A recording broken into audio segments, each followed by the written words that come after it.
Peradaban bangsa Arab. Sebelum peradaban Islam memecah di tengah-tengah masyarakat Arab, bangsa Arab sebenarnya telah mengenal kehidupan politik, sosial, ekonomi, bahasa, seni, dan penggunaan metode berpikir, meskipun masih sederhana. Seperti halnya, pada segi sosial ekonomi itu terdapat masyarakat pendalaman atau badui, yang mana dalam hal ekonomi mereka itu terjun dalam sektor pertanian. Adapun untuk masyarakat perkotaan itu melakukan perdagangan. Dan di Arab itu terdapat kota Mekah, yang mana di situ terdapat pusat perdagangan, yaitu pasar Ukas yang dibuka di bulan-bulan tertentu. Dari segi sosial politik, di bangsa Arab itu terdapat seorang syekh atau amir yang mengurusi persoalan dalam masalah perang, pembagian harta dalam pertempuran tertentu. Lalu dari segi ilmu pengetahuan, bangsa Arab juga telah mengenal ilmu pengetahuan.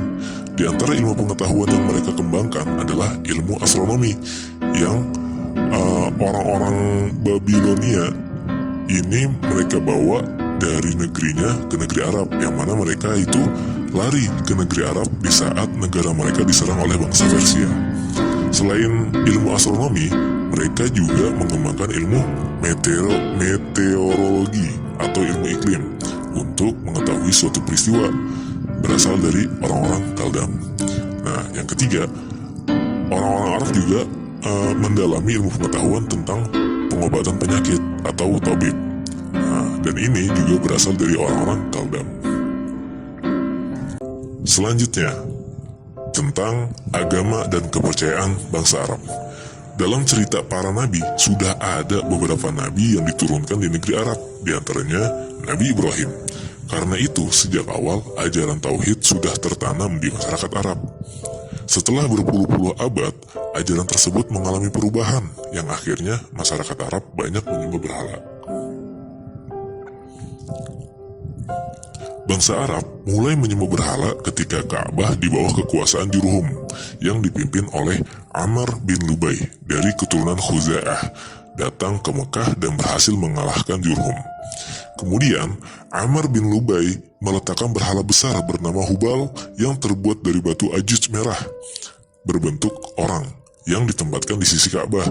Kemudian memerintahkan ia menyeru kepada penduduk Hijaz supaya menyembah berhala tersebut.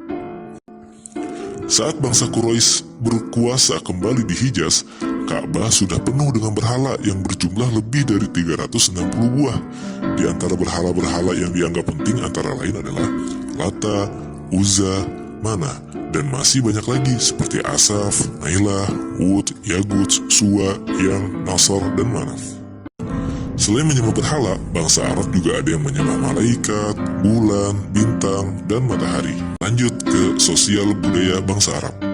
Bidang bahasa dan seni bahasa, orang-orang Arab sebelum Islam itu sudahlah sangat maju.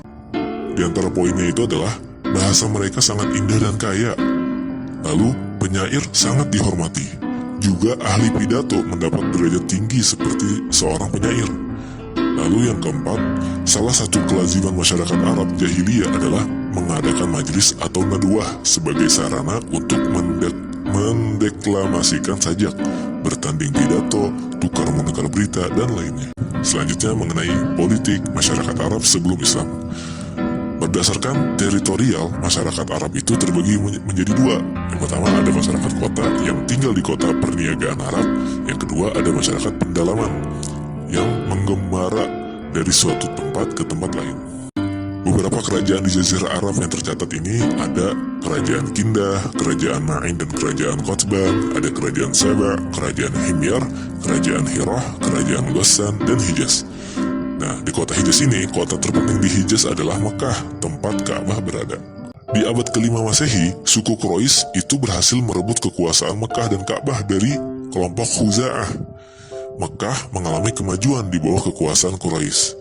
Lalu, untuk mengurus Mekah dan mengamankan para peziarah yang datang ke kota Mekah, suku Quraisy itu mendirikan semacam pemerintahan.